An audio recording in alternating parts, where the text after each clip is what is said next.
Matapos itampok sa may tamang balita bilang Word of the Week. Ito kung kailan pa. Noong October 2011 pa, ang term na noy-noying. Ang ating wow word of the week ay noy-noying.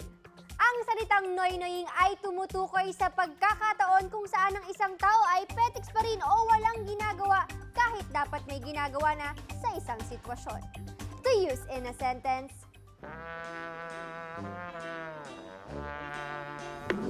Anak ng tinola mo.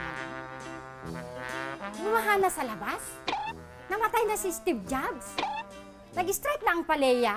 Wala ka pa rin ginagawa? You're always noy-noy, noy-noy, noy-noy.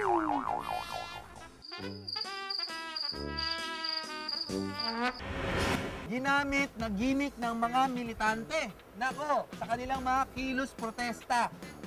Ang salitang ito, noy-noying. Dito muna ang unang nakita yan. yes! This time though, diretsahan na ang patama ng mga rallyista kay Pangulong Aquino. Siyempre, sabi daw nila bawal na daw yung planking, tas hindi rin yun uso eh.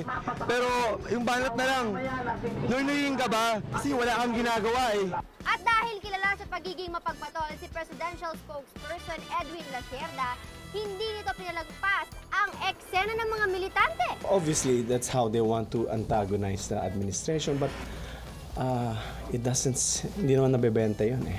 Tumaas naman ang kilay ng ilang political observers nang maglabas ng larawan ni Pangulong Aquino ang Malacanang, kung saan ipinapakitang nagtatrabaho to at busy-busy. Ilang tanong ang nabuo sa isip ng mga mapunuring mga Pinoy sa internet. Damage control nga ba ito sa noy-noying label ng mga militante? Eto, napapatanong sila. Hindi raw ba gumagamit ng salamin ang Pangulo kapag nagbabasa ito ng mga dokumento? Malinaw mata? At pangatlo, staged nga ba o kunwarian ang pagtatrabaho ng Pangulo nang kunan siya ng litrato? That's not true. Gusto lang namin ipakita na masipag talaga ang Pangulo. And please, stop spreading lies. Walang katotohanan ang chismis na ang paboritong kanta ng Pangulo ngayon ay The Lazy Song ni Bruno Mars. Paninira lamang yon. Hamon ng mga kaalyado.